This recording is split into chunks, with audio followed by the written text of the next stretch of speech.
আসসালামু আলাইকুম everyone, welcome back to our channel. হাজির হলাম নতুন আরও একটা রেসিপি নিয়ে শেয়ার করব। আজ আমি কলিজা আর গিলা বোনার রেসিপি অনেকভাবে তৈরি করে থাকি। চেষ্টা করব একেবারে সহজ আর শর্টকাটভাবে এই রেসিপিটা শেয়ার করার জন্য। আশা করি রেসিপিটা ভালো লাগবে আর যারা নতুন আছেন আপনাদের অনেক উপকারে আসবে। তাহলে চলেন শুরু করা যাক। আর এটা তৈরি করতে অত বাড়তি বেশি মশলা লাগবে না, বাসায় থাকা নর্মাল মশলা দিয়ে এই কলিজা বোনাটা করতে পারবেন। চুলে একটা পাতিল বসিয়ে এর মধ্যে প্রায় 3 টেবিল চামচ পরিমাণে রান্নার তেল দিয়ে দিলাম। দিয়ে দিচ্ছি 2টা তেজপাতা, সেই সাথে দিয়ে দিচ্ছি 2-3টা এলাচ, 1 টুকরা দারচিনি। এগুলোকে দিয়ে প্রায় 1 মিনিটের মতন সুন্দর একটা ঘ্রাণ আসা পর্যন্ত ভেজে নিচ্ছি। এরপর দিয়ে দিলাম প্রায় 1/4 কাপ পরিমাণের পেঁয়াজ কুচি, কয়েকটা টমেটো কুচি আর কয়েকটা কাঁচামরিচ। আমি কাঁচা টমেটোটা ব্যবহার করলাম, আপনার ইচ্ছে হলে পাকা টমেটোও ব্যবহার করতে পারবেন। এগুলোকে আমি কালার করে একটু ভেজে নিলাম।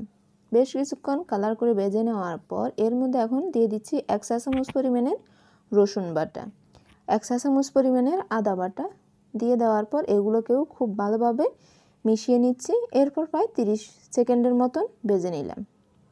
অল্প পরিমাণের পানি অ্যাড করে এগুলোকে খুব ভালোভাবে মিশিয়ে নিলাম। এখন আমি এর মধ্যে দিয়ে দিচ্ছি স্বাদ মতো লবণ, সেই সাথে 1 চা চামচ পরিমাণের জিরা গুঁড়া, 1/2 চা চামচ পরিমাণের ধনিয়া গুঁড়া, স্বাদ মতো লাল মরিচের গুঁড়া, সেই সাথে দিয়ে দিব 1/4 চা চামচ পরিমাণের হলুদ গুঁড়া। এই সবগুলো মশলাকে এখন খুব ভালোভাবে মিশিয়ে নিব। মিশিয়ে নিতে এটাকে আমি কষিয়ে নিব। চুলাটা কিন্তু মিডিয়াম থেকে একটু কমিয়ে রাখলাম। এখন ঢাকনা দিয়ে দিব আর ঢাকনা দিয়ে প্রায় অপেক্ষা করলাম 3 মিনিট। 3 মিনিট পর ফিরে আসলাম আর এরই মাঝে কিন্তু এটা কষানো হয়ে গেছে। আমি এর মধ্যে বেশ কিছুটা কলিজা আর মুরগির গিলা এগুলোকে খুব ভালোভাবে ধুয়ে পরিষ্কার করে রাখছিলাম। এরপর এগুলোকে দিয়ে দিলাম, দিয়ে খুব ভালোভাবে মশলার সাথে মিশিয়ে নিচ্ছি। আসলে অনেকে অনেকভাবে রান্না করে থাকে, তবে আমরা চেষ্টা করি সবসময় সহজভাবে রান্নাটা করার জন্য। এতে কিন্তু রান্না করতে ভালোই লাগে। খুব ভালোভাবে মিশিয়ে ঢাকনা দিয়ে দিচ্ছি আর এটাকে প্রায় 5 মিনিটের মতন কষিয়ে নিচ্ছি। 5 মিনিট পর ঢাকনাটা খুললাম আর দেখেন এটা অনেকটা কষানো হয়ে গেছে। আমি একটু মিশিয়ে নিচ্ছি। মিশিয়ে নেওয়ার পর আবারও ঢাকনা দিয়ে আবারও কিছুক্ষণ কষিয়ে নিলাম। প্রায় 3 মিনিটের মতন কষিয়ে ঢাকনা খুলে আবারও খুব ভালোভাবে একটু মিশিয়ে নিচ্ছি।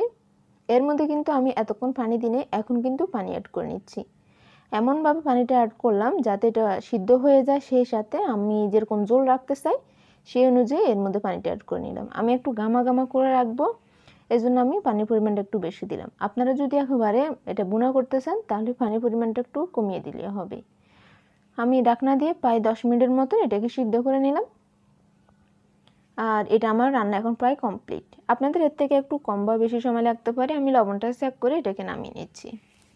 এরপর এটাকে আপনারা গরম পরিবেশন করতে পারবেন। গরম ভাত অথবা পরোটা, রুটি কিংবা নান দিয়ে এটা সহজে পরিবেশন করা যাবে। চেষ্টা করলাম সহজভাবে রেসিপিটা উপস্থাপন করার জন্য।